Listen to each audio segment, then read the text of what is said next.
We provide you the platform to turn your dreams into reality. Give wings to your aspirations with KR Mangalam University. Cease fire के बाद भी Israeli सेना चुप नहीं बैठी। Israeli वायुसेना पिन पॉइंट अटैक करने की प्रैक्टिस में जुटी हुई है।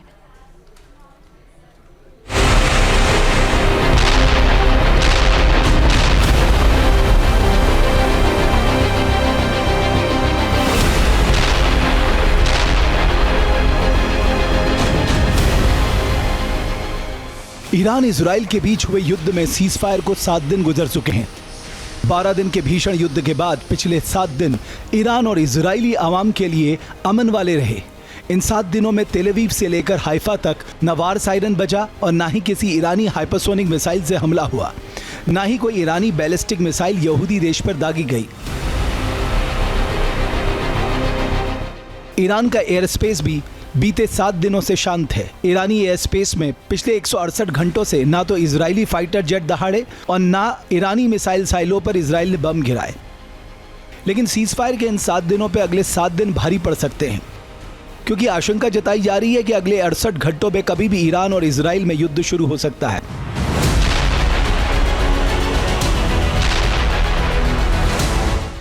दरअसल 7 जुलाई को नेतन्याहू अमेरिका के दौरे पर जा रहे हैं। इस दौरान वो अमेरिका के राष्ट्रपति से गाजा के मसले पर बातचीत करेंगे।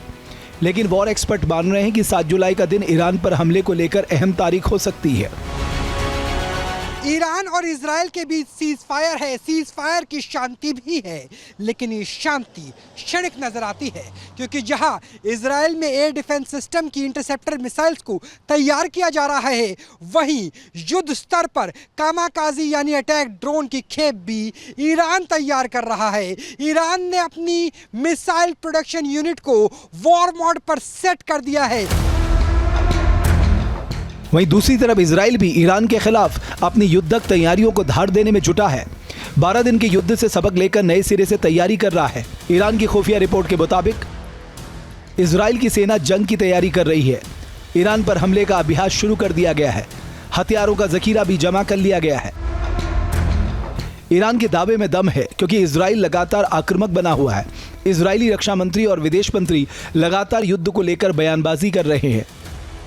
ईरान का अगला हमला होगा और जल्दी ही होगा। इसके पीछे वजह है अमेरिका का मकसद जो 12 दिनों की जंग में पूरा नहीं हो पाया। वजह है इजराइल के प्रधानमंत्री बेंजामिन नेतन्याहू के टारगेट जो अभी तक पूरे नहीं हो पाए, और इस वजह पर मोहर लगाई गई है अंतर्राष्ट्रीय दावों की, जिसमें कहा गया है कि जितना 408 किलो का स्टॉक पाइल था ईरान के पास, 60% यूरेनियम इनरिचमेंट का भंडार था, वो भंडार अभी भी सुरक्षित है। और ईरान ने अपने न्यूक्लियर पावर प्लांट पर काम तेज गति से दोबारा से शुरू कर दिया है। ईरान पर संभावित हमले के लिए इजरायली डिफेंस फोर्स ने इस बार अपनी रणनीति बदली है। 12 दिन के युद्ध से सबक लेकर नए सिरे से युद्ध की रणनीति बनाई जा रही है। इजराइल को अपने मिशन ईरान में सुपर पावर अमेरिका से पूरी मदद मिल रही है। तेल अवीव से लेकर हाइफा एयरपोर्ट तक लगातार अमेरिकी कार्गो विमान लैंड कर रहे हैं। बताया जा रहा है कि इन कार्गो विमान से अमेरिका खतरनाक हथियार, ड्रोन और मिसाइलों की सप्लाई कर रहा है।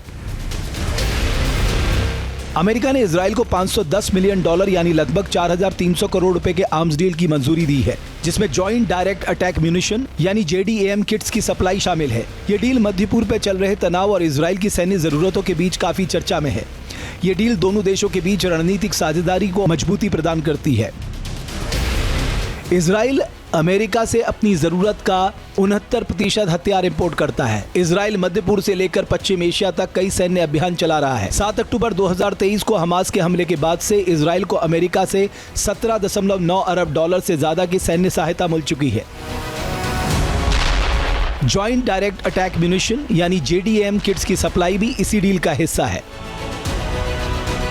जहां भक्ति है हर शब्द में, कथाओं में छुपे हैं दिव्य रहस्य, और ज्योतिष देता है जीवन को दिशा। धर्म से जुड़ी हर बातों को जानने के लिए हमारे चैनल स्तुति को सब्सक्राइब करें। चैनल पर जाने के लिए इस लिंक पर क्लिक करें।